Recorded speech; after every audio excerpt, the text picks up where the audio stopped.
Nosotros habíamos visto ya una función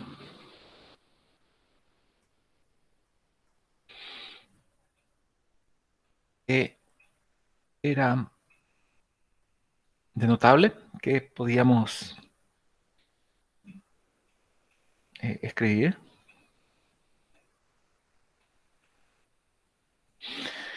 y que está demostrada su incomputabilidad, que era el problema de la parada. En realidad, esta- ese problema es algo que ya lo vieron Turing y demás, ¿verdad? Ya lo previeron. Y a partir de ese problema, que no es un problema trivial, sino no es un problema al cual podemos nosotros prescindir, ya vimos que es el impacto, ya vimos que el impacto de, de la incomputabilidad de esa función es grande, porque implica que realmente nosotros no podemos, es imposible construir alguna máquina y por lo tanto algún algoritmo que pueda determinar si otra máquina se va a parar o no por algún input dado. Por supuesto que podemos encontrar que yo puedo tener el código de un código lenguaje C y ver efectivamente que eh, hace un for i de 1 hasta 10 y después retorna la suma que ese va a terminar. La cuestión es que lo que no puedo tener es una máquina a la cual yo le dé cualquier código y siempre me diga si va a parar o no va a parar en forma correcta, ¿sí? Eso no significa que para todas las preguntas que se le haga él no pueda responder. Significa que no puede responder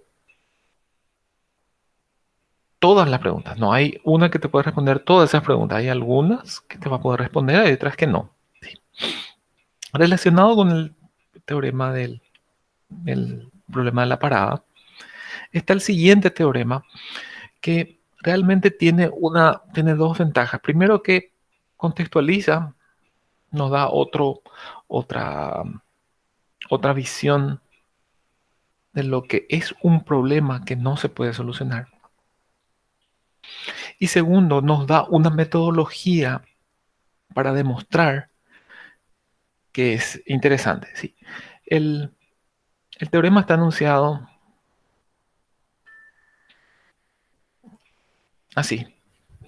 No existe ninguna máquina de Turing que pueda computar la siguiente función. Acá ya tenemos una función que recibe un argumento nomás como estamos acostumbrados. No tenemos que, no tenemos que olvidarnos del hecho de que en realidad la cantidad de argumentos es irrelevante. La cantidad de argumentos lo único que hace es dar cierta claridad a eh, algunos enunciados, pero hasta ahí nomás. Todas son equivalentes a tener un solo argumento. Acá tenemos una que es puramente con un solo argumento, una función h. Y lo que nos dice es que no existe una máquina que pueda computar esta función h. H, ¿qué nos dice? Cuando la xésima función es total, nos da un 1, y si no es total, nos da un 0. Es como si fuera la extensión realmente del problema de la parada. El problema de la parada nos dice que hay una máquina y un input, y nosotros no podemos decir eh, constantemente si esa va a parar o no va a parar con ese input dado. En este caso ni siquiera se le da input a la máquina, sino que se dice para todos los inputs esta para, entonces 1. No para todos los inputs para, entonces 0. Ese es el enunciado de este teorema. Ahora, lo que es importante acá, como les decía, es primero que el impacto, esto sí ya es más, esto sí ya es más cercano a lo que nosotros manejamos, ¿sí? Cuando nosotros decimos mm, Linux nunca se cuelga, o cuando decimos compro una Mac porque nunca se cuelga, en realidad es circunstancial nomás eso. El- no puede haber un sistema que tome solamente, que ejecute solamente programas que siempre terminan. ¿Sí? No existe, puede ser que sea más robusto, menos robusto, pero no va a haber un sistema operativo perfecto, ni un store, ni un Play Store, ni un apps, ni ningún lugar, ningún donde estén solamente programas correctos certificados. A algunos se le va a escapar porque el método de selección o de inclusión dentro de ese pool de aplicaciones es eh, propenso al error, que es lo que dice en realidad esto.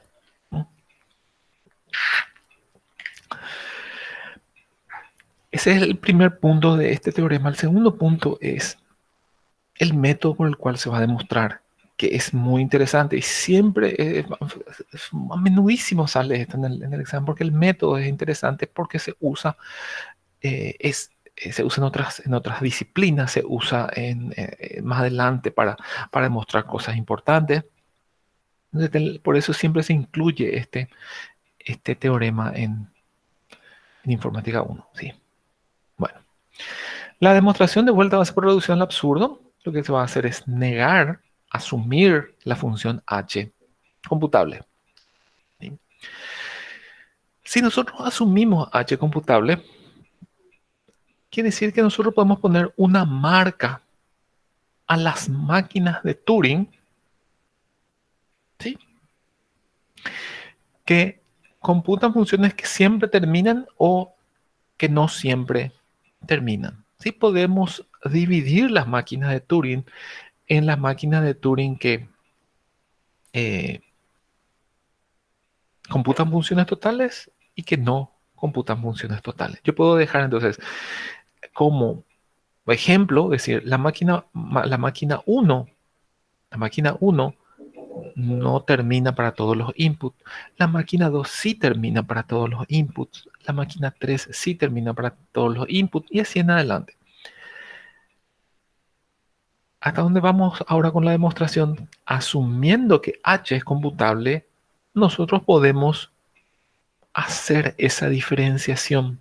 Porque H nos decía cuando eh, la función computada por una máquina era total o no. De la misma forma podríamos pensar en las funciones. Sí.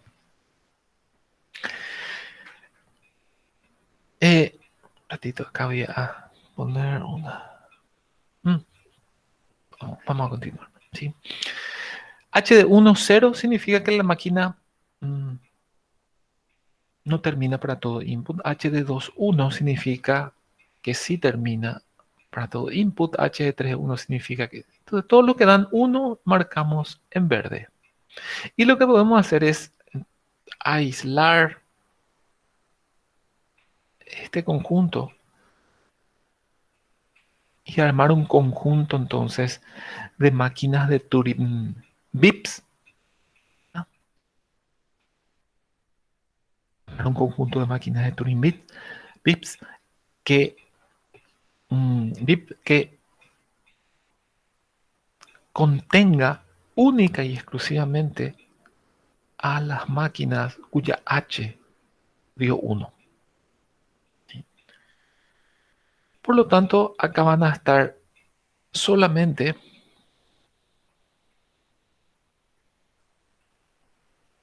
las funciones, las máquinas que computan funciones totales. Y ya que están estas aquí, también se puede pensar en que vamos a enumerar solamente las máquinas que computan funciones totales. ¿Sí? Entonces le vamos a poner 1 a esta máquina, 2 a esta máquina y así en adelante. ¿Sí? Por lo tanto, si H es computable, entonces K es computable. ¿Sí? Y los textos saltan directamente a cosas como esas, ¿verdad? Entonces, si H es computable, dice, podemos definir una función K computable de la siguiente manera. Kx igual a I está definido como el iésimo, ¿verdad? El, el número de Gödel de la xésima Turing Machine que computa una función total. Entonces, ¿qué significa K2 igual a 3? Que yo quiero saber qué número de Gödel le correspondía a esta segunda máquina de Turing y es el tercera máquina de Turing. ¿Cuál es la tercera? ¿Cuál es el tercer? ¿Cuál es el número de Gödel de la tercera máquina que computa una función total? Es 15. Entre paréntesis, al hacer esta reducción, ojo, nosotros no estamos, o sea, estos dos conjuntos no son iguales, no es que estamos depurando nomás algo, son diferentes. ¿Sí? Tengo que hacer esa aclaración que no tiene nada que ver con el teorema, pero ya me pasó eso en el examen, entonces no quiero que pase. Si bien acá están toditas las funciones, toditas las máquinas de Turing, acá no están evidentemente toditas las máquinas de Turing. Acá están solamente las que computan funciones totales. Hay algunas funciones, hay algunas funciones que realmente, o algunas máquinas que está bien que no sean totales, qué sé yo, eh, la raíz para, o tangente, ¿verdad? O uno sobre X, ¿verdad? Esas están bien que no sean totales. ¿Sí? De alguna forma estamos reduciendo el conjunto. Pero eso no tiene nada que ver con el teorema. Lo que quiero es de rescatar que hay algunas cosas que de repente eh, no, no están patentes acá, ¿verdad? Aplicando este principio, asumiendo otra vez H computable así mismo como está, podemos pensar en términos de funciones, igualito. Esta es la función computada por la primera máquina de Turing, esta es por la segunda máquina de Turing, esta es por la tercera máquina de Turing. Entonces podríamos llegar a tener una numeración de las funciones totales.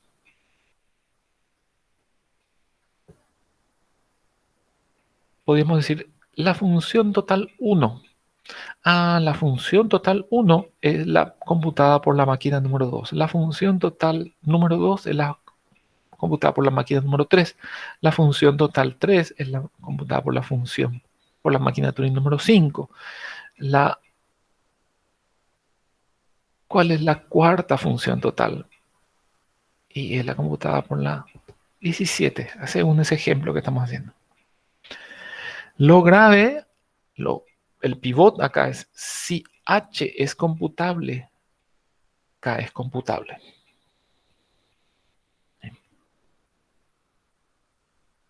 ¿Sí?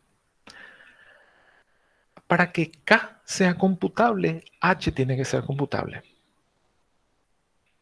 Por, lo, por supuesto que K va a ir creciendo, o sea, perdón, los valores para que sí, K va a ser creciente si tenemos ese, ese ordenamiento. ¿Eh? Eh, la única diferencia entre esta diapositiva y la anterior es que esta se basa en funciones. Y recuerden cuál era la diferencia entre enumerar las máquinas de Turing y sus funciones. Que puede darse que esta función sea igual, por ejemplo, a esta función. Puede darse las dos máquinas que computen la misma función. Otra vez de vuelta. Mucho ojo. Acá tenemos todo el conjunto de funciones computables. Acá no tenemos el conjunto de funciones computables. Acá tenemos el conjunto de funciones totales y computables. ¿Ya? Un subconjunto. ¿Sí? No todas las funciones que nosotros queremos implementar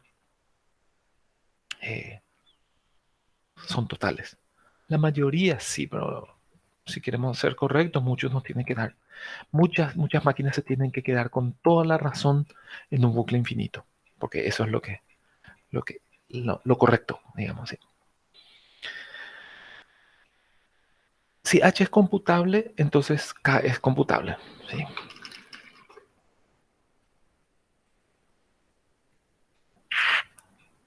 Ese es el pivot.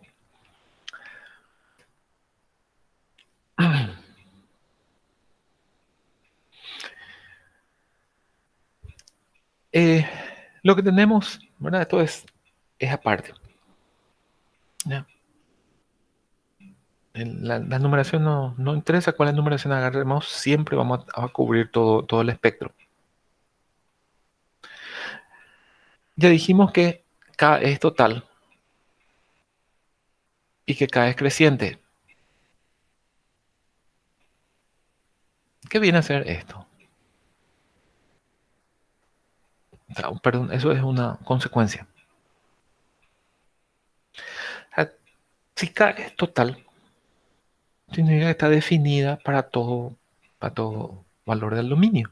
Por lo tanto, si yo tengo un valor acá y va a haber otra J más adelante y va a haber otra. Hay infinitas funciones totales, pues.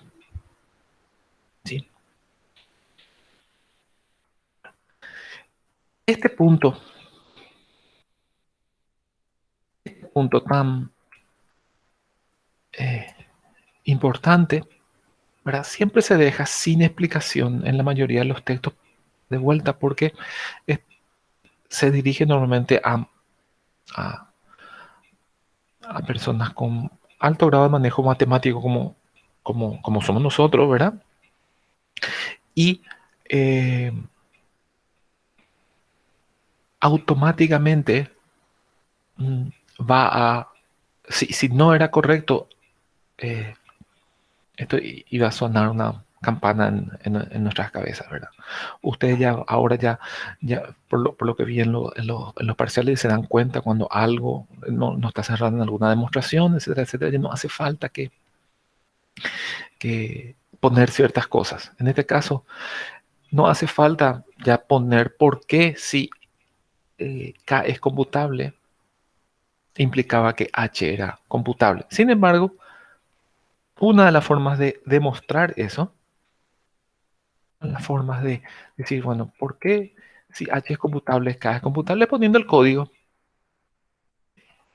H computable, ¿qué significa? Que yo puedo tener un código de H, ¿verdad? Vamos a llamarlo así, en términos de lenguaje C.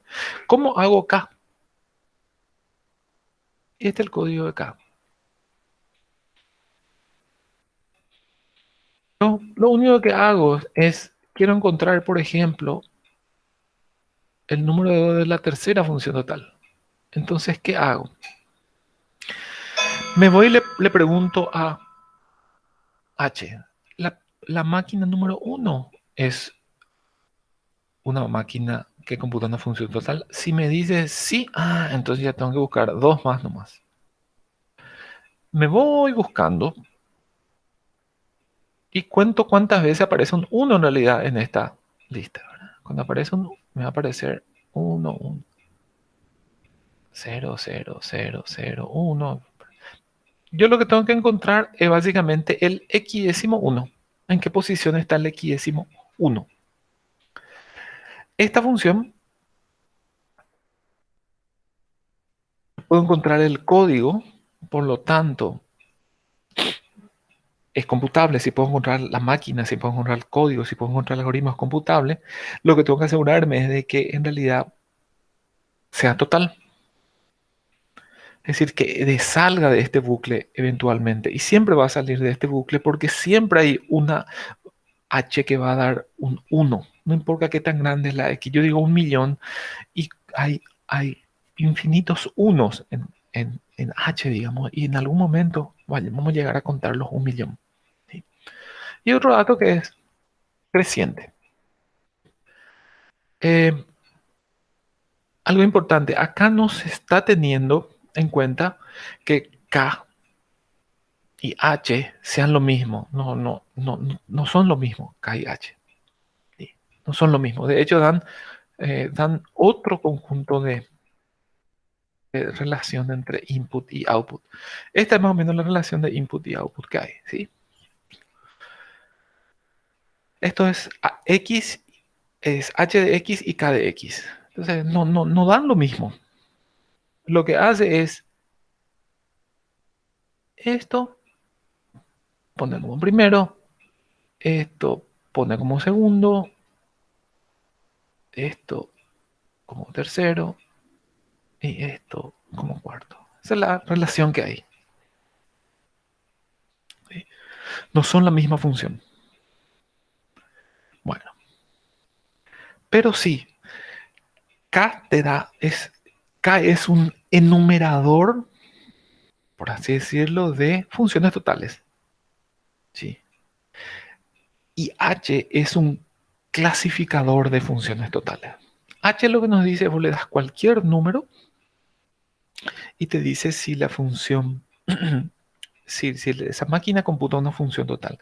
K al revés, o sea, no es al revés, pero K es más específico, que le dice, dame la función total número 5 y te da el número de Gödel de la función total 5. ¿Sí? K fue construida en base a H. ¿Sí? Ahora viene la... Siempre voy a poner animación.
Entonces lo que teníamos era eh, la función,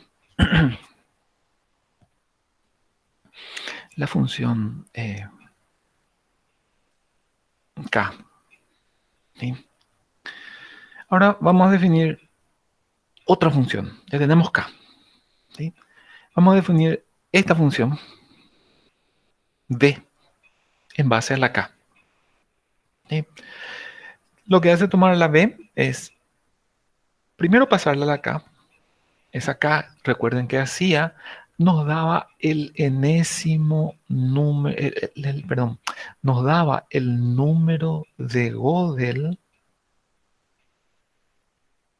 de la enésima función total. Nos daba el número de Gödel de la enésima máquina que computa una función total. ¿Y qué tomamos entonces? Ese como número de Gödel, le pasamos n y le sumamos a uno. El asterisco es solamente para referencia, que no es clean ni nada por el estilo, una referencia que después se va a usar. Para entender qué es lo que hace B, vamos a suponer nuestra tablita anterior. Sí. Si nos ponemos, por ejemplo, B de 3, ¿qué es lo que hace? B de 3 va a K de 3, que le da 15. Y toma entonces la máquina de Turing número 15 y le da el input 3. Y después le suma un 1. ¿Ok? Entonces se construye una máquina a la cual eh, se le pasa un número. ¿A quién? A esta K. Esta K era total, computable y creciente. Recién vimos. ¿Por qué se hace esa? Y es la forma en que va a salir la contradicción porque no lo estamos haciendo por reducción al absurdo. ¿Sí?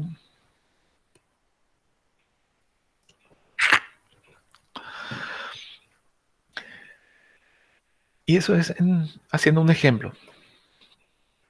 B es total y B es computable. ¿Por qué B es total?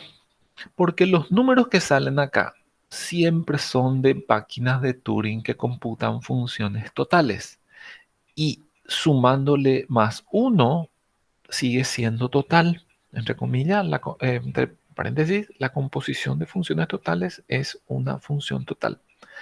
¿Qué significa eh, total? Que siempre nos va a retornar algo, porque siempre esto nos da números de Gödel, en este caso nos da 15, de máquinas de Turing que terminan para todo input. Acá había un 15 que daba 1. H no decía que H de 15 era 1, significaba que terminaba para cualquier input. Por lo tanto, va a terminar también para el input 3. Y el más 1 también va a terminar. Y es computable. Si yo tengo K, tengo mi máquina universal de Turing y tengo un más 1, yo tengo el dibujo de la máquina. Yo tengo ya K, tengo el dibujo de la máquina universal de Turing. La máquina universal de Turing acá es UTM de 315. Acuérdense que era lo que hacía era esto: G, E, F, I de X. Y después más 1, que también es computable. Tenemos entonces B, total y computable. ¿Qué significa que B sea total y computable? Si B es total, ¿sí? Si B es total, va a aparecer, vamos a poner por acá, aparezca B, la función B. Si B es total, va a tener un 1 acá, ¿sí? Y va a tener un número de Gödel también, 7450 por ser computable.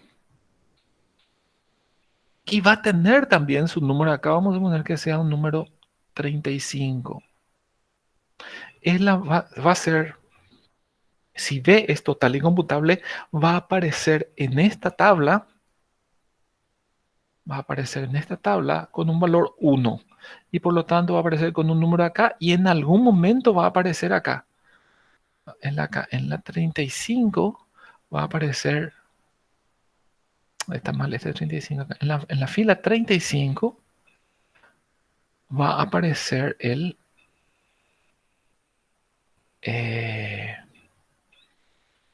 7450. ¿Sí?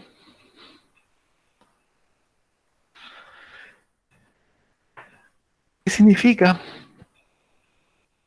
Que por ser total va a tener su número dentro de las funciones totales y por ser computable también va a tener su número dentro de las funciones computables.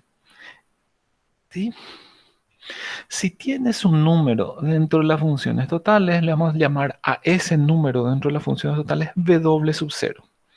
Y si es computable, tienes un número dentro de todas las funciones que llamamos X sub 0. Por supuesto que estas funciones tienen que ser lo mismo. Estamos hablando de B. Estamos hablando de una función que tiene dos números, una por ser computable, que le llamamos x sub 0, y otra por ser total, que le llamamos w sub 0. Es más, k de w sub 0 tiene que ser x sub 0. Sí. Profe, Sí, una consulta. sí. Eh, ese más uno que se da implica que es una progresión, entonces eso es una consecuencia directa de la numeración o está relacionado con que sea computable nada más. Ese más uno le pone eh, para que salte la contradicción nomás. Sí, podía haber sido cualquier cosa, Villalba, podía ser más 7, podía haber sido. Cualquier número podía haber sido. Entiendo, profe. Cualquier número hace que salte la contradicción y vamos a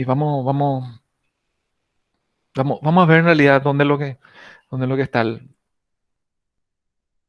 inconveniente, ¿verdad? Por lo tanto, lo que tenemos es que tenemos un número que nos corresponde dentro de las funciones totales y un número que nos corresponde dentro de todas las funciones computables. Esta vez, por lo tanto, la función de w sub 0 tiene que ser igual a f de x sub 0, tiene que ser igual a b para todos los valores. ¿Sí? Esa igualdad se tiene que dar, pues no nos estamos hablando de la misma función. Hacemos que n valoramos acá en esta ecuación, valoramos esta n como w sub 0. Simplemente valoramos esa función. ¿Sí? Damos un valor en particular. ¿Cuánto va a dar v de w sub 0? Va a dar esto. K, f de k de w sub 0, w sub 0 más 1. ¿Cuánto da k de w sub 0? ¿Cuál es el número de Gödel de la máquina de Turing eh, de la w 0ésima función total? ¿Sí? Y es x sub 0. ¿Cuánto es f de x sub 0 w sub 0? ¿Sí? No importa cuánto es, lo que sabemos que nos da un valor. Y lo que nos dice entonces es que esto tiene que ser igual a esto. Pero por otro lado tenemos que, para, tendría que haber sido f de w sub 0, tendría que haber sido f de x sub 0 w sub 0. Pero acá nos dice que es f de x sub 0 w sub 0 más 1. Está dando, no, primero decimos que va a ser una cosa y después decimos que el resultado nos lleva a decir que era otra cosa. Ahí es donde se pudo haber usado cualquier cosa acá. Acá se pudo haber usado dividido, se pudo haber usado al cuadrado, se pudo haber usado más 9. ¿Sí? Cualquier, Ya cualquier, entiendo. cualquier cosa que dé una desigualdad más yo hubiese sido suficiente. ¿Qué es lo que está pasando en realidad? Porque siempre las cosas fallan tienden a fallar en la diagonal de vuelta. Si yo estoy con una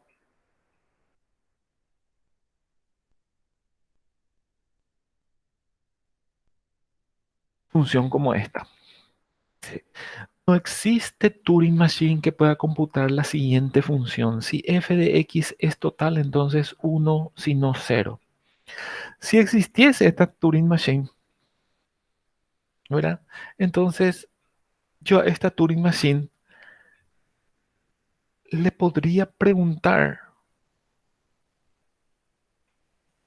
por sí misma si ella es, es total. ¿Sí? Ella, si bien ella puede responderme por otras máquinas, ¿verdad? Tendría que responderme por sí misma también. Ahí es donde está el inconveniente. Cuando yo digo que un equipo le gana a cualquiera, está implícito que le gana a cualquier otro equipo. Si nosotros pudiésemos jugar contra sí mismo, esa afirmación hubiese sido inválida. ¿Qué es lo que pasa en algunos? Se clona, hermano, un equipo y en algunos juegos pasa, ¿verdad? Se clona un equipo y no le gana a nadie. Entonces, cuando decís yo le gano a todos, en realidad ese todo significa todos menos yo. Pero si juego contra mí mismo, entonces voy a estar en un problema. ¿Sí? Este, este teorema, como ven, no es complicado. ¿Sí? No es tampoco sencillo porque no estamos acostumbrados. Y sobre todo el tema de la demostración por reducción al absurdo, el que complica un poquitito. Pero uno se acostumbra después y saca de su eh, espectro, digamos, el hecho de que, pero vos lo pusiste que F sea diferente acá y después utilizas como contradicción eso. No, yo lo que defino es una función en base a otra función. Y según la construcción me dice que al final esta función tenía que ser igual a esta. Pues yo le puse que al comienzo que sean diferentes. Y para que todo funcione bien, me, me dice, no, tiene que, eh, tienen que ser iguales. La prueba por contradicción siempre es, señores, si yo quiero demostrar que esto y esto implica esto, lo que yo hago es esto, esto, esto y no esto. ¿Sí? Si después aparece este en forma positiva, ahí es donde se pone la contradicción. Aparece la contradicción. ¿Sí? No es que yo pongo una cosa y pongo su negado simultáneamente. Yo pongo un subconjunto y el negado, esperando que el subconjunto genere el- la tesis. ¿Ok? Lo más cercano que tenemos en la programación creo que es el bloque de ejecución seguro, profe, si no estoy tan equivocado, el A try ver, catch. para demostración por absurdo. No, no, no, me refiero a la programación. Sí, eso es lo que más hace que nuestros programas se vayan haciendo cada vez más robustos. Así mismo, ¿sí? El manejo de excepciones es lo que hace que una función o que un programa cada vez sea más total. ¿Sí? Que en ingeniería se llama eh, fortaleza, robustez, ¿verdad? ¿Mm? Y ustedes van a ir viendo que mientras más manejo de excepciones le pongan a cada línea que puede generar una excepción, su programa va a ser más robusto, va a ser más total. ¿Mm? Y combinado eso con los test, ¿verdad? Hacen que no, asintóticamente nos vayamos teniendo programas más robustos. No vamos a llegar nunca, no vamos a llegar nunca, pero el progreso es infinito. El progreso es infinito, que es lo que necesitamos ahora, ya que no, cada vez podemos hacer programas más robustos. Y así como decía, el try-catch es lo que nosotros eh, nos brinda, no, nos brinda la posibilidad de no prever cada cosa que pueda salir mal, sino que abrirnos a la posibilidad de que algo salga mal. ¿Sí? Yo no quiero saber cuántas cosas pueden salir mal en estas tres líneas. Yo lo que quiero es, si acá en estas tres líneas algo sale mal, avísame. ¿Sí? Por suerte hay, y todos los lenguajes modernos lo incluyen, ¿verdad? Así como vimos estas dos funciones, la del problema de la parada y eh, estas son las funciones totales, ¿verdad? Entonces tenemos el conjunto de las funciones denotables y voy a poner el conjunto de las funciones denotables de todos los problemas, digamos, y encontramos ya dos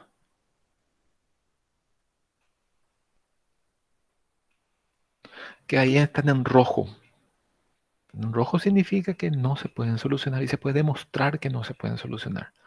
Cosa que hace una semana era imposible siquiera de plantear correctamente. Era todo subjetivo, era todo subjetivo, hasta que tuvimos que hacer todo ese marco teórico para sustentar eso. Estos en realidad están conectados. Estos dos problemas están conectados. Porque en realidad para saber si una máquina va a parar con un solo input, ya te inhabilita para saber que va a parar para todo input. Están muy conectados esos dos problemas.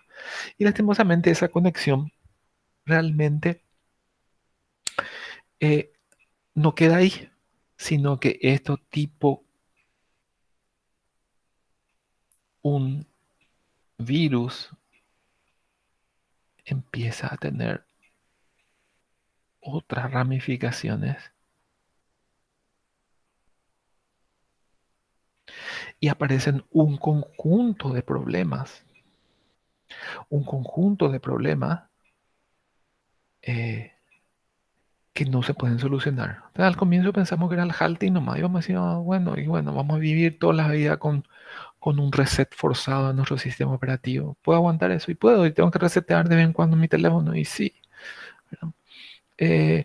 Puedo confiar en el App Store, ¿verdad? Y no puedo confiar por el algoritmo que va a poner dentro del App Store, por más de que sea eh, eh, un protocolo de inclusión segura, ¿verdad? Se les va a pasar algo y algo se les va a pasar, sí o sí, algo se les va a pasar. Entonces eran dos funciones, nomás dos puntos nomás dentro de ese conjunto que eran rojos, pero va creciendo eso. Por ejemplo, tenemos todas estas funciones que también son, le llama acá nomás porque le llama acá nomás, ¿verdad? Todas estas funciones también son incomputables, pero no vamos a ver la demostración ahora. Vamos a ver sus demostraciones más adelante, ¿sí? Cuando veamos otra herramienta para demostrar. La misma cosa aplica para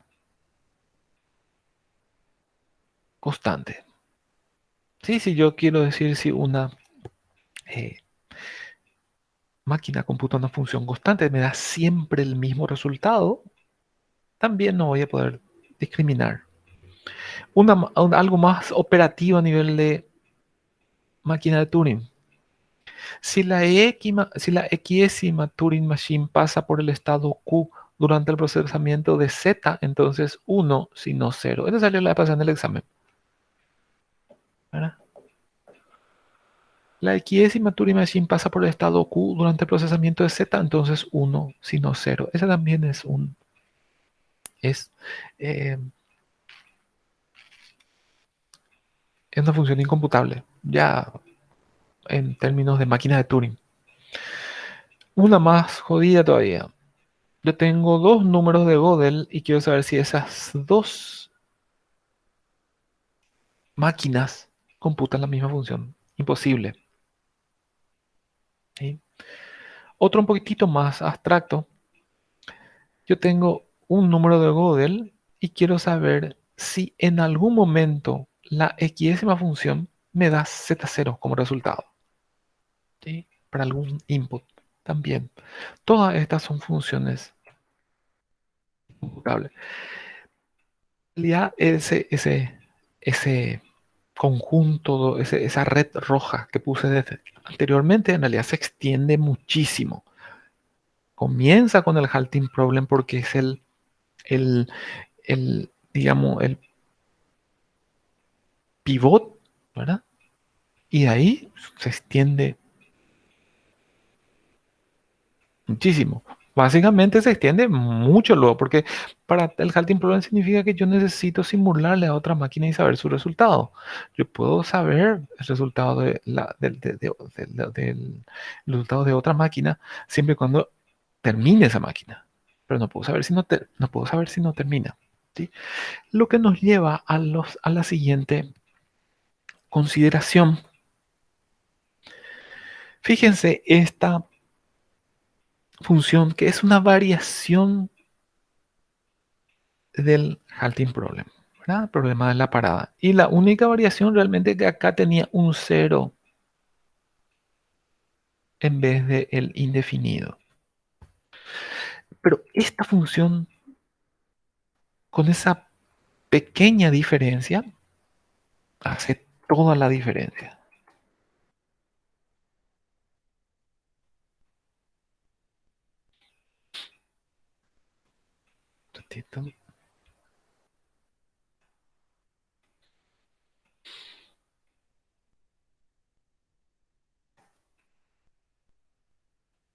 Hace toda la diferencia, ¿sí?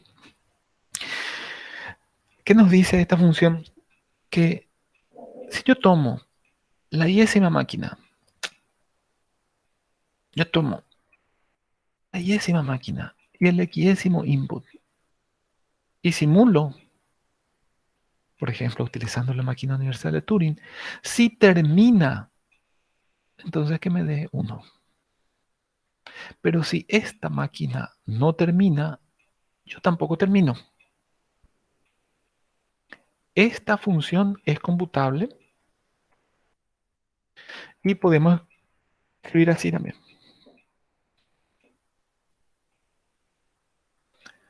Nosotros tenemos la máquina universal de Turing disponible. La máquina universal de Turing es una máquina de Turing real, es una máquina de Turing computable, podemos saber su número. Pero ¿qué es lo que hace? Simularle a otra. No adivinar el comportamiento, simularle paso a paso. ¿Sí? Entonces lo que podemos pensar es, si la UTM con el input X, la máquina iésima, ¿verdad? Retornamos el cociente, ¿verdad? Podríamos haber puesto el cociente nomás luego. Entonces si termina va a retornar 1. Y si no termina la máquina de Turing, tampoco. Termina. Si queda en un bucle infinito, este tampoco termina. ¿Sí? Entonces no todo lo que se parece al halting problem es incomputable. Eso es muy importante de tener, perdón, de, de tener siempre en cuenta. El halting problem, así como está, es incomputable, pero no todo lo que se parece es incomputable. Hay diferencias que parecerían muy sutiles, como esta tenía el halting problem, ¿sí? Y por eso era incomputable. ¿Y por qué yo le cambié un cero a un indefinido más se vuelve incomputable? Muchísimo es eso. Muchísimo es eso. En términos de computabilidad, es la diferencia entre un valor cero y un indefinido, que ya sabemos que es bucle infinito, es muchísimo. ¿Sí? Entonces, una consulta. Sí, Con esa función se podría construir la tabla de parcialmente computable en donde si tenemos el indefinido, colocamos un signo de interrogación. ¿Y qué pasaría si se toma el criterio de n pasadas por ejecución? Si en n pasadas se vuelve a tener ese signo de interrogación de indefinido, consideramos que no es computable. Que no termina. que no termina, perdón. Sí, eso es lo que se hace. Sí, y más adelante lo vamos a ver esa técnica, pero eso no soluciona el problema, aminora nomás el problema. Esa técnica es lo que hacemos nosotros cuando se cuelga nuestro sistema operativo y nosotros no le esperamos eternamente, sino agarramos y pagamos nuestra máquina. Nunca sabíamos, nunca vamos a saber si esperamos 10 minutos y terminaba. 10 minutos más. Así mismo. La próxima vez voy a esperar más y no termino. Lo que no podés decir nunca es no va a terminar nunca. Lo que podés decir es no terminó hasta ahora, que es eso, ese concepto que vos estás diciendo. O sea, yo puedo saber que, que el Word, cuando yo le doy este documento en 15 minutos no termina. Otro compañero probó y me dice, sí, a mí también. Yo le dejé, yo sí que le dejé media hora y otro dice, no, yo sí que dormí, ¿verdad? Y después de 8 horas no terminó. Pero nadie puede decir no termina nunca. Sí, así mismo. Este indefinido es nunca, infinito. Pero esa cantidad de pasos después se utilizan. Sí, nosotros utilizamos eso. Porque eso es lo que pasa en la vida. Nosotros esperamos cierta, no somos totalmente tolerantes. Nosotros esperamos y después cortamos el proceso y no quitamos ningún resultado. O sea, quitamos un resultado error, ¿verdad? Y eso vamos a aplicar. Vamos a aplicar.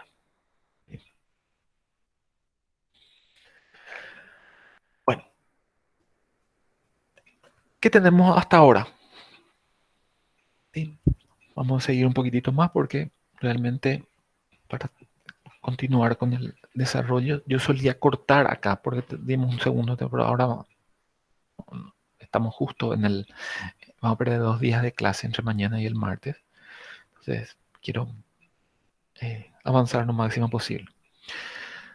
Las cosas se van poniendo cada vez más negativas, más eh, cada vez nos van desilusionando más la máquina de Turing. ¿Sí? Si bien decíamos al comienzo que eran lo mejor que había, nos damos cuenta que lo mejor que podemos obtener en realidad es eh, limitado. Hay cosas que no vamos a poder tener y cosas importantes que no vamos a poder tener. Con todo eso, hasta el momento, cuando nosotros decimos las máquinas de Turing no son omnipotentes,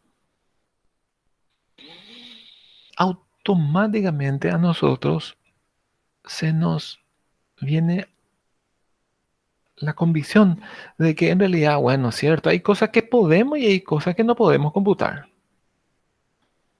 Y esa diferencia está muy clara y se puede demostrar. ¿Sí? Automáticamente pensamos en eso. No es ni siquiera eso, por el mismo problema que estamos teniendo. ¿Sí? Nosotros pensamos que en realidad las funciones denotables, ¿sí?, se dividen en funciones computables y funciones incomputables. Es cierto, hasta el momento eso es lo que vimos. Una función computable es la n cuadrado y una función incomputable es la del halting. Y nosotros demostramos que acá estaba un punto rojo, ¿verdad? Y por lo menos dos ya vimos acá, dos puntos rojos bastante conectados. Y yo le dije que a partir de eso se generan un montón de otros puntos rojos muy conectados entre sí. Ahora, si yo tengo un punto y quiero saber si está del lado de computable o incomputable, lo único que tengo que buscar es la demostración, ¿verdad? Si yo tengo un punto acá externo y quiero saber si está acá o está acá, yo lo que tengo que hacer para probar que está acá es construir la máquina y hacer la prueba formal o hacer el algoritmo. Y si quiero demostrar que está acá, tengo que hacer posiblemente lo que haga es una reducción al absurdo y eh, lo demuestro. O la técnica que más se utiliza es convertir este problema a uno de estos y por transferencia demostrar que es incomputable. Lastimosamente, este principio que parece sencillo de decir, yo un punto quiero saber dónde está para demostrar que está acá, tengo que hacer esto y para demostrar acá tengo que hacer esto. Esta es nuestra expectativa, pero en realidad eso no es lo que se da. Por la misma naturaleza de lo que estamos hablando. ¿Qué es lo que se da? ¿Cuál es la realidad? Que es cierto que el conjunto de funciones de notable está dividido en dos subconjuntos, computables e incomputables, pero también es cierto que esa frontera no es tal, eh, no es tan así, tan, digamos, marcada y eh, eh, delimitada y bien definida, ¿sí? Hay un conjunto, una zona gris en esa frontera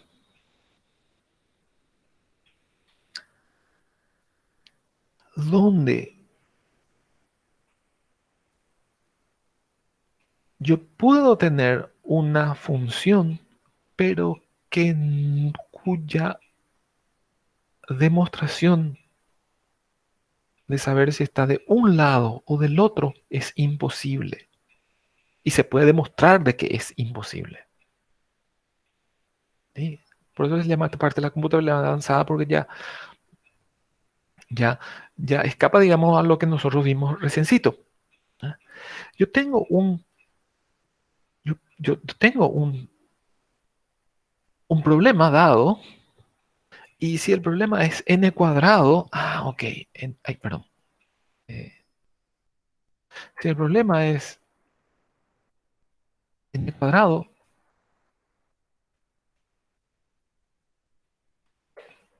yo claramente lo tengo acá. Si el problema es el halting problem, yo lo tengo acá. Y hay demostraciones. Esa flecha que estoy dibujando yo significa la demostración. En el caso del azul, es la construcción de una máquina y la construcción de la máquina y la prueba formal. En el caso rojo del halting problem es en el caso del halting problem es la demostración que acabamos de hacer, gracias a todo el marco teórico. Pero puede llegar una función t. De hecho, va a llegar una función t que no se puede hacer ni el paso azul ni el paso rojo. Ninguno de los dos es válido. ¿Sí? Todo es culpa de Gödel. ¿Verdad? Gödel que demostró su teorema de incompletitud diciendo que dada cualquier teoría existe algún enunciado, algún teorema que no es demostrable por esa teoría. Entonces, ¿qué hay que hacer? Completar la teoría. Tener un poquitito más completa la teoría, va a haber otro enunciado que no puede mostrarse su falsedad o su verdad a partir de esa teoría. Se completa la teoría. ¿Sí? Ese es el método con el cual trabaja mucho el método científico. Profe, Sí, una consulta. Todo lo que requiera un elevado recurso computacional, ejemplo la criptografía, entraría en computable. sí, sí. No. Sí, vamos a suponer RS no sé cuánto, que va a tomar 5 millones de años con todos los recursos computables. Sí. ¿Y por qué computable? Eh, ¿Por qué computable Villalba? Sí. Vamos a suponer ¿Se acuerdan ustedes del problema de las 8 reinas? ¿Verdad? Ese es clásico, ¿verdad? El problema de las 8 reinas, si yo en 1020 trataba de hacer una máquina física que resuelva el problema de las 8 reinas, ¿verdad? Posiblemente eh, empezaba a hacer tras y lo que hacía era mover las reinas para saber si choca y detectar el choque, lo que sea a nivel físico. Posiblemente encontrar la solución a las 8 reinas en el año 1000 hubiese sido eh, muy costoso en términos de hardware y en términos de tiempo, sí que ni qué decir. Hoy sabemos que el problema de las 8 reinas nosotros lo encontramos rapidísimo, pero el punto lo no es ese. Vamos a suponer que yo tenga la máquina 4376. Computa el problema de las 8 reinas, que como ustedes podrían pensar que esa adición en LP1, hacer for, anidado, etcétera, etcétera. Y me da, como resultado, me da las, no sé, 96 combinaciones, 80 y algo combinaciones, las 8 reinas. Pero hay otra máquina, la 51888, que lo único que hace es el printf de esas soluciones. ¿Cuál máquina es más correcta? No hay ninguna más correcta. Las dos hacen lo mismo. Acuérdense que la definición de función es relación input-output, input-output. Si el input y el output coinciden para todos los valores, las dos son la misma función. Por lo tanto, esta va a tardar muchísimo menos. ¿Sí? ¿Por qué te hago toda esta introducción? Porque si bien, vamos a suponer, hoy en día, desencriptar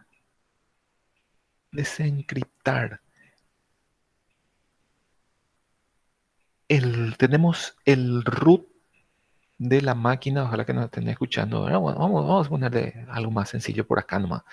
Tenemos el root de la base de datos de el system, de alguna base de datos de alguna entidad. ¿Sí? Tenemos encriptado y nosotros eso pasamos por un proceso y nos dice que en realidad va a terminar dentro de 1 millón de años.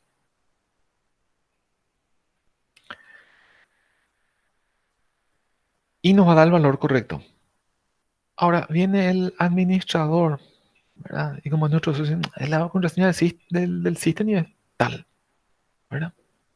Es la contraseña del sistema es 1, 2, 3, 4, 5. Y vos probás 1, 2, 3, 4, 5. Y funciona.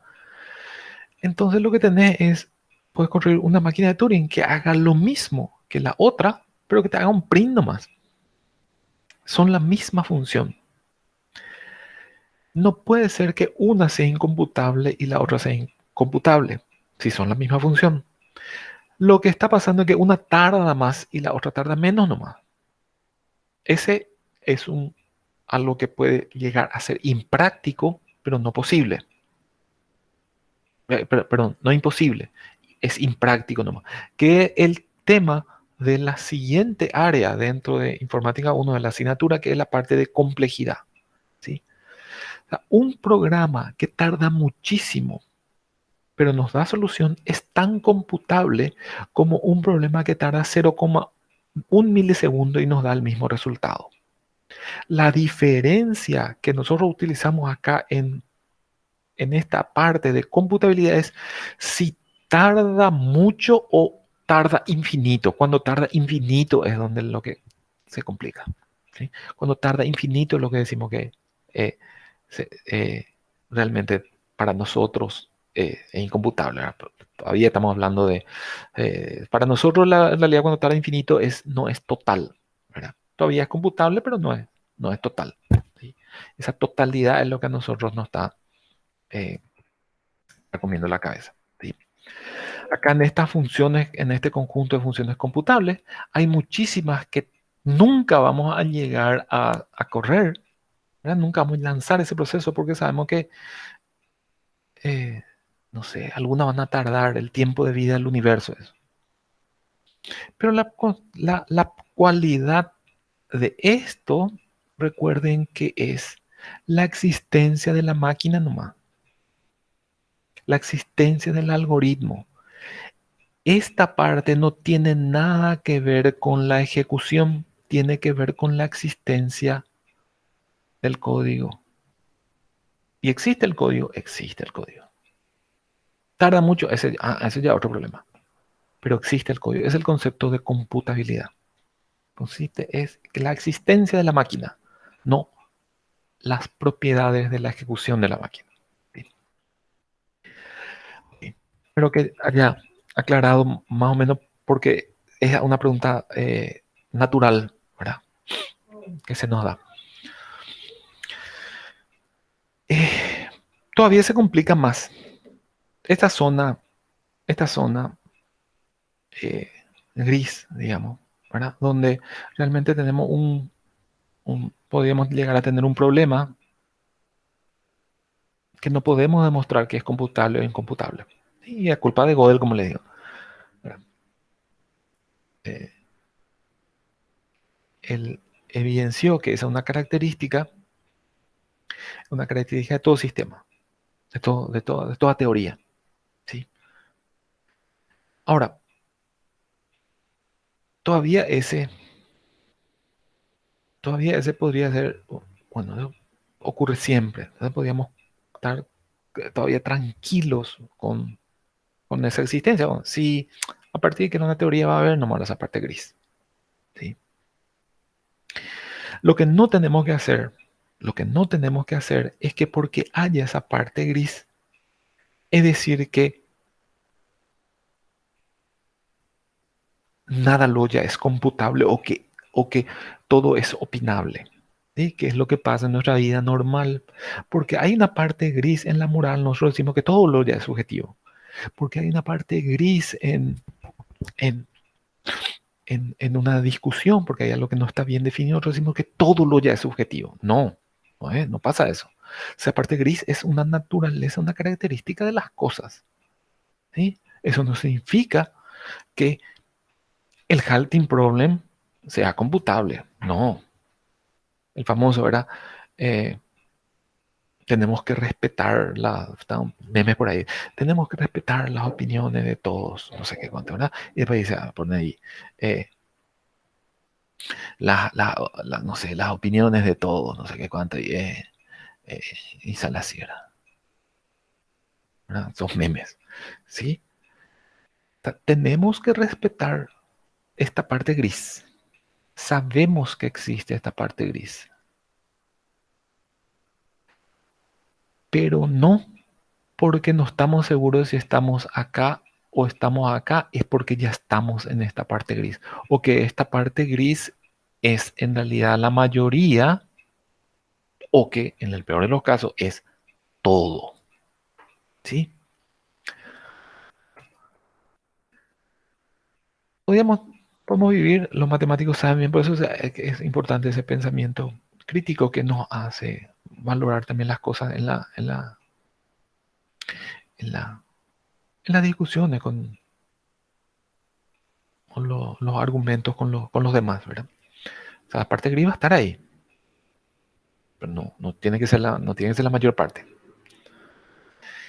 Y ese todavía podemos sobrellevar. Era una característica normal dentro de cualquier teoría. Lastimosamente hay todavía otra parte que sí ya es eh, más chocante. Hay una parte verde que está claramente dentro de las funciones computables. ¿Sí? La función es computable, pero no sabemos a qué máquina corresponde. ¿Sí? Ese sí que es Esa sí que es computabilidad avanzada.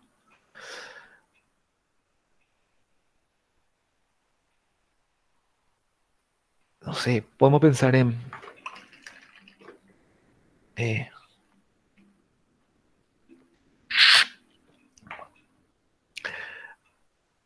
hay una serie de pasos que va a hacer que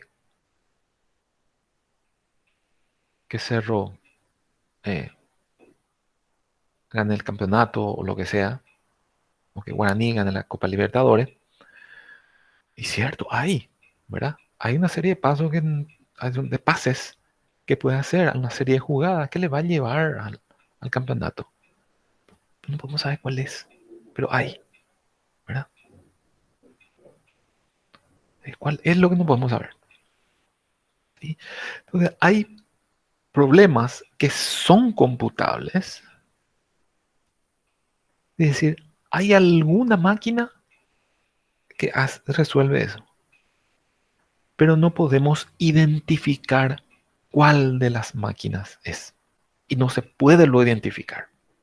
¿Sí? Algunas veces sí el tiempo nos ayuda a identificar cuál es la máquina, pero hay algunas veces que ya nos dicen, no, sabe que esta es computable, pero no vas a saber nunca cuál es. ¿Sí? Para entender un poquitito esa zona gris y esa zona verde, sobre todo la zona verde, la zona gris es natural de cualquier teoría y de alguna forma es el teorema de incompletitud de Gödel, o como le conocemos normalmente, es la excepción que confirma la regla. ¿Sí? Esa persona gris es la excepción que confirma la regla. ¿Sí? Es porque existe la excepción, es porque la, se confirma la regla, ¿verdad? Pero la zona verde sí es propia de informática uno de eh,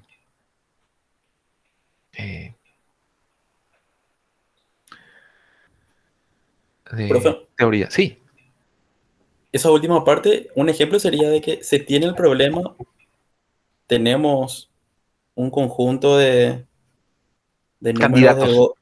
sí, de máquinas que plantean el problema y arrojan el mismo resultado, pero no podemos identificar en qué momento una de ellas va a discrepar de la otra con respecto al problema. No, casi, Villalobos. Es como decir, yo tengo el problema y la solución está en la máquina 560 o la solución está en la 850 o está en la 11.320. Pero yo no te puedo decir cuál de ellas es. Alguna de esas es, pero es imposible que yo pueda decir cuál es. Pero alguna de ellas es. Es como decir, bueno, listo, famoso, ¿verdad? Hay ahí una pareja ideal para vos. Y bueno, vos podés decir que hay una pareja ideal y tener los nombres, ¿cuál es ese? Ay, no sé. Pero hay una pareja, sí, hay. Pero ¿cuál? Y no sé, no te puedo decir. No te puedo lo decir. Pero hay. ¿Sí? Hay problemas, hay problemas que están circunscriptos a un número de máquinas de Turing que están circunscritos a una máquina de Turing, que son candidatos. No es, no es que estas máquinas de Turing no dan el mismo resultado, porque si diesen el mismo resultado, sería igual la misma cosa agarrar el 560, el 850, el 11.320. Da igual, porque la función de la 560 es la misma que la de 850 y es la misma. Eso no, ese no es, el problema no es que haya varias máquinas que resuelvan que computen la misma función. El problema es cuando son diferentes funciones y vos tenés tu problema y no sabes si es esta la función o es esta o es esta. ¿Sí? Por Ya, ejemplo, si yo digo una función g, le voy a llamar, que me dé el año en que Guaraní va a salir campeón de la Libertadores.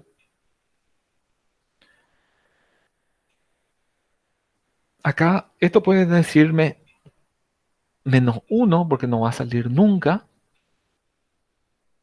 O me puede decir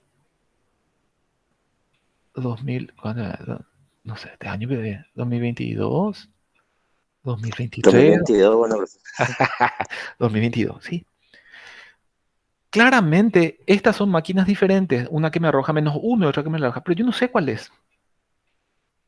Y puede ser que no sepa nunca, ¿sí? Este es un poco forzado el ejemplo, pero quiero que se entienda, porque no sabemos el futuro. Entonces, el problema lo tenemos claro.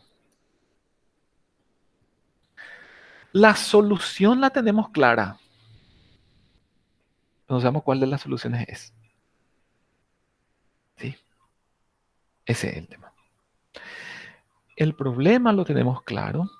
La solución la tenemos clara. Pero como la solución no es única, sino que hay varias candidatas a solución, no sabemos cuál de ellas es.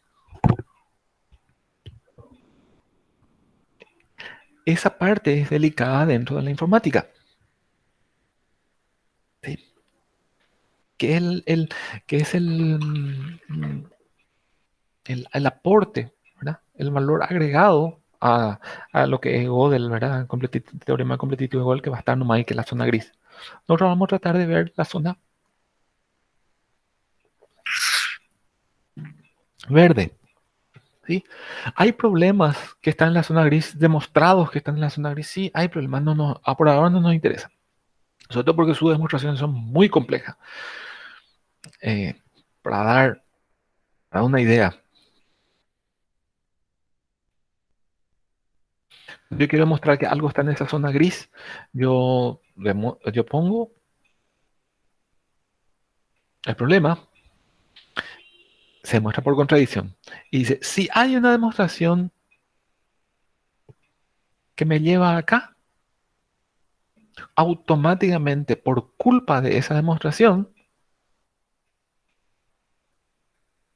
automáticamente hay otra demostración. Gracias a esa demostración azul que me demuestra que es incomputable. Tía, ¿cómo puede pasar? Y pasa, ¿verdad? O si no, dice, yo voy a demostrar de que esto es incomputable. Yo hago la demostración, perdón, hago la demostración de que esto es incomputable. Me sale perfecto sin darme cuenta que en el camino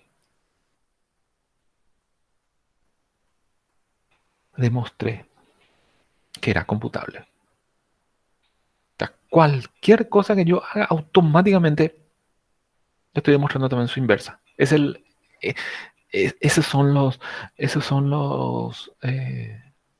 casos para demostrar que esa zona gris existe, ¿verdad? Que es un caso particular de los teoremas eh, de incompletitud de Gödel, ¿verdad? Eso va a existir. No nos preocupamos tanto de eso, nos vamos a preocupar más de esta zona verde. Y vamos a dar, ahora sí ya vamos a dar una introducción nomás ya porque ya es mucha, eh, mucha abstracción, ¿verdad? Vamos a empezar con algo sencillito nomás. ¿Sí? O si no, no. Acá mismo vamos a dejar, ¿sí? Lo que viene después es una forma de encontrar un ejemplo de este verde, por ejemplo. Pero vamos a dejar eso más para ¿ya? Miren, para dentro del jueves. Mm, para el jueves. Yo creo que el jueves ya vamos a terminar esta segunda parte. ¿Sí? Bueno, ¿alguna consulta, señores? Un ratito voy a ver la asistencia. Me pidieron también.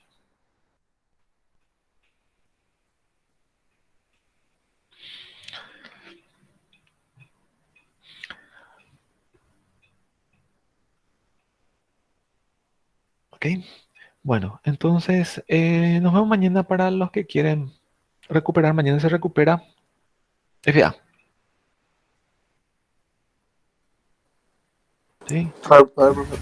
Dale, dale, señores. Dale, profe. Dale, que Profe, estén bien. Chao, profe. no entendí. Mañana solo el FA se recupera. Sí. O... Ah, entonces en el Mañana, caso que queramos recuperar el segundo parcial va a haber otra fecha. el martes. Ah, ok, El ok. martes. Dale, profe. A no ser que quieran todo mañana. Yo no tengo problema, pero va a ser una jornada. No, no, que mejor no. Dale, dale, dale, Dale, señores. profe. Que estén bien. Gracias, gracias. Dale, Nos dale. vemos. Chao.